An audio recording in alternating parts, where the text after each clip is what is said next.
The White House is fighting a brand new battle to combat internal leaks. President Trump taking to Twitter to blast staffers for the latest wave of unauthorized media disclosures. The so-called leaks coming out of the White House are a massive over-exaggeration put out by the fake news media in order to make us look as bad as possible. With that being said, leakers are traitors and cowards, and we will find out who they are. Top White House advisor Kellyanne Conway is also warning that big changes are coming and that these leakers could soon be kicked to the curb. There are all kinds of leaks. Some leaks exist to hurt, I guess, colleagues. Some leaks exist because they disagree with the policies that are being put forth. But none of them are helpful. And I will tell you there's something else that's going on in this White House, but not as badly as it was at the beginning, where it's not so much leaking as using the media to shiv each other. If you work at the pleasure of the president, as we all do here, and you have the privilege and the blessing of coming every work in this White House on behalf of the nation. Do you expect personnel changes as a result? I do. Actually, yes, I do. Okay, so strong words coming not only from the president, but from his staffers. Jesse, as it relates to the leaks, he's very frustrated because obviously at a time like this, you want to be focusing on accomplishments, goals, campaign promises fulfilled, all the positive things that have been coming out of the White House. But then you have these leaks, which makes it frustrating. As Comey says, there's a lot of weasel moves being made in the Trump White House, and there's a reason for that. A few reasons. President Trump brings out the best and the worst in people because he encourages competition with his staff, so some people leak when they feel they're down and they need to move up. He also, being an outsider businessman, brought in 1,000 different factions. He brings in family, he brings in loyalists, the campaign people, the insiders, the military, the ideologues and non-ideologues. When you have that many different factions, you're going to have a diversity of opinion. Also, Trump devours TV and print media, obviously. So one of the ways you influence him is either leak or do TV hits. He's also a talker. So he talks to 1,000 people a day. He's on the phone, he's calling people, and he's extremely emotional and passionate and speaks very colorfully and bluntly. So a lot of times after you hear the president, you can't resist the urge to leak because it's so money. You can't believe what the president said. Can you believe he said this? And then people are inspired to leak. It's true. So money. Also, the institutions... A phrase from like 1990. Swingers. And he's our youngest guy. Yeah, I don't know what that says about this table. I know, right? No, I mean, he brought it up. Shade. Yeah. So, and also the institutions in D.C., they're not always in love with the president. He ran against these institutions. We know Comey himself hated Trump personally, the FBI people too, and Comey leaked in order to trigger the special counsel. I think Kelly has gotten a hold on it. It was started as Niagara Falls. Now it's like half of Niagara Falls, but it's still bad. In the same sense, Trump utilizes the leaks because he can say that, look at the fake news media, and he can try to diminish their credibility.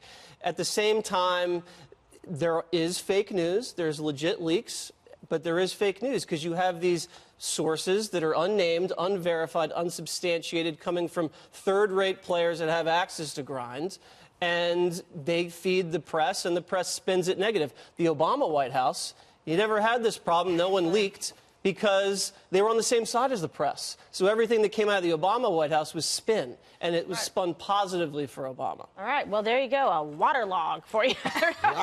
Whoa, okay. Soak money. that in, Juan. All right, Dana, please try to match that. I mean, match it. I don't think I could. I don't have enough air in order to say all of those things. Money, Jesse. Money, Jesse. Money. Okay. So when I was there, I would say that if the White House communications team was on the front page of the paper or leading the five, I would have been mortified because you don't want to be the news. You want the president to be the news, and he is the news, and because this is also just a part of him. The other way to look at this, though, is that if we are leading the show with this news, that must mean that things are pretty good elsewhere. I mean, we're not leading it with any other sort of dramatic thing, but we're going to talk about Israel and Gaza in the next block. So I do think that there's a big problem. I think that a lot of people believe that if they're talking to somebody in the media and you get a little bit of a thrill when you see yourself quoted, even if it's anonymously, because you know that somebody thinks you're important. So those reporters keep going back. They're not fake. They're actually journalists who are reporting the story. The president calls them traitors. And I would assume in a small group like the one that they had where the McCain comments leaked out about Kelly Sadler, they probably know who it is. I do think it's interesting, though, that Maggie Haberman of the New York Times, one of her tweets yesterday was that sometimes the people complaining most about the leaks are actually the leakers. So I don't know who's getting fired. What does that tell you? I don't know. It's always been my experience that the person that usually complains the first and the loudest is the leaker. So interesting, or shall we say, muy interesante. Bilingual, Kimberly. Yes. Very good. Add it to the Very list. good. So what do you make of this? What is he going to do to the leakers? I don't know. I'm not sure if it's a leak. I think about my experience working in magazines and stuff and stories that get out. A lot of leaks, like people don't actually call up a reporter. They usually vent. Or they go to a bar and they talk loudly. This is what That's what you do. That's what I do. And so what happens is, to Jesse's point, all this like interesting stuff is coming out. Like Trump is the show. He's the show. So people come out and they talk about stuff, and then that gets picked up. And it's happened to me a lot of times when I used to work in magazines. I would tell somebody a story, and then it would be in the magazine. I'd go like, why did I tell that to that guy? Because he got drunk, and then he told somebody else, and that ends up in page 6, and then I got to explain myself. That's the Pinot Noir game. I know yes, but I do think that I think that's what it is. I think it's people venting and people gossiping, but I don't think it's actually deliberate leaks because. You don't think that one is, though? Like this one about Senator McCain? I think to me, it seems like a deliberate... No, I think somebody walked out and was disgusted by the joke. Disgusted by the joke. Walked outside. Said, "I can't believe." Yeah, no, didn't call a reporter, but said to somebody else, "You wouldn't believe what this person said." But they had it. That's like 3 sources, though. Well, maybe it was. Then 3 they people. probably backed it up. But yeah, I mean, listen. Obviously, he has to do something to make sure if you have people in there talking, and it's just counterproductive to a positive work environment, Juan, in terms of for any administration, whether it was an Obama administration or Clinton or Bush or with President Trump, when you're trying to focus on goals and objectives and world peace, this is a distraction. Well, this is Kabuki theater because it seems to me on so many levels what we're dealing with here today is the fallout from the nasty comment about Senator McCain. And people say, oh, my God, this is a leak. This is terrible. Guess what? The real problem here is what was said and then the failure to apologize publicly for it. And so it's kind of like, well, let's throw up the fog. Let's put on the shoes and the act and the mask, and we'll pretend that's not the story. The story is the leaks. Well, the leaks have been there all along. I was just curious about leaks. Well, just remember, it was just last week, I think, that the president, maybe it was this week, things go so quickly, the president was tweeting about this Chinese company and the negotiators who were trying to make a deal on trade with China said, we didn't know anything about it. Where'd that come from? Why is that in the papers? Or you think about something like, going back his light schedule in the mornings, his executive time. You say, that's a leak. Gee, I don't know. Rob Porter, John Kelly. How about his nasty comment about people coming from Africa, the Caribbean, El Salvador? How about just last week, Kirstjen Nielsen? They said, oh, Kirstjen Nielsen wasn't going to resign. Oh, but then John Kelly says, yeah, I called her and asked her not to resign. All right, Juan, you've drifted so far apart from what this is about. This is exactly what you are the one who is off in space, and this is what it's about. And the fact is, I'd need you to explain that to me, Juan. I will. Why am I off in space? Because the story is about the White House trying to change the story, Greg. The White House does not want to focus on what was said about Senator McCain. They want us instead to pretend like, oh, poor President Trump is under siege by his enemies who are leaking. That's what I'm responding to, Juan. I don't think that's that exactly what I'm trying to either. respond to, so you don't have to say I'm off in space. The important point here, you have to separate the elements, the leak from the leaking, okay? Right. The leak, which is a joke that was told in private, that's a separate story. And you could be upset, Juan, about something that is said privately or off camera that suddenly ends up in the press, Juan, because that has happened to you,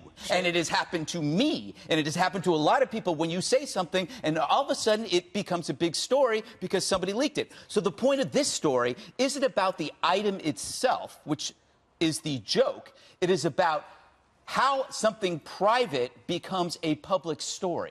That's what it's about.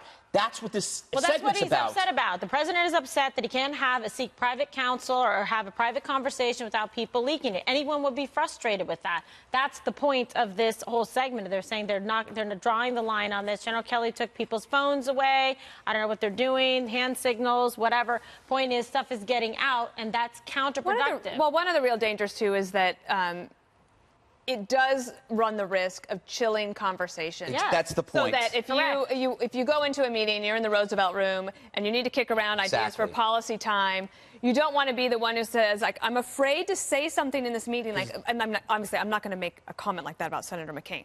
But let's say if you're saying, I don't think that's a good idea because X, Y, and Z, and you just like shooting the breeze, and you're like brainstorming, and that's going to be in the paper. It does run the risk of the president not getting his appointees' best advice. Can I add to that, though? I want to add to that. Hold on, Juan. I want to add to that. I do think that what your point about conversation being chilled is an important one, but there's also something that we all have to admit, that we tell sick jokes, and we have told them privately. No, I can. Everybody tells a sick joke privately. They may not remember that they did, but they have. We are setting a dangerous precedent. All my favorite people are tasteless. But that's what's interesting about this is that somebody in the room took the joke, and that because is it distrust, it's a terrible joke, whatever it is, that they don't like somebody in the room, that they were willing to go out and do that. That is what that is actually a bigger institutional problem. But by the way, you could say the joke is awful, but it wasn't a joke. It was a bad joke. It wasn't. Nobody has, except you, has described it as a joke. To say that this that's inaccurate, actually. is just about dead is nobody took it as a joke. It wasn't reported as a joke. But let me just finish my point. My point to you is we know the president talks a great deal. Right. He talks to people here at Fox News apparently regularly. Right. Now, who are you referring to? I don't know. I think I can rub somebody here. I can go either way on either side of me. But it just seems to me that what you get here is people who are in the know and who are strong Republicans, Karl Rove saying, the president is the biggest leaker of all. Right? Right, because he talks. Oh, he talks. But what I'm saying is, when you talk about people having confidence, these are Trump's people. He brought these people in. And then all of a sudden, we are having a discussion like, oh, gee, the poor president. Poor president. What are you talking about? I never said poor president. Well, I mean, it's ridiculous. The bottom line is he's transparent. So you know what he leaks? He leaks on Twitter. I'm talking he tells everybody what he thinks and what he's feeling. And by the way, he's the president. He's the owner and the keeper of the information. So if he wants to talk to a reporter, whether it's Maggie Haberman or whether he wants to talk to somebody, Rudy Giuliani, whatever, this is what he does. It's how he operates, how he does business. I think a lot of people have grudges. A lot of people think that there needs to be some historical record kept. Because things are so strange right now in the White House. What? There should be a record because it's strange? Yeah, people want the historical record to be clear. I mean, it's like the phone call with the Australian. Remember when the president said, oh, no problem with that call to the Australian prime minister? Turned out there was a big problem, and that somebody leaked it because they wanted the world to know this is the way he talks to our allies. I've witnessed things said in this company by people who didn't think it was ever going to be public, but somebody said it. That was profound.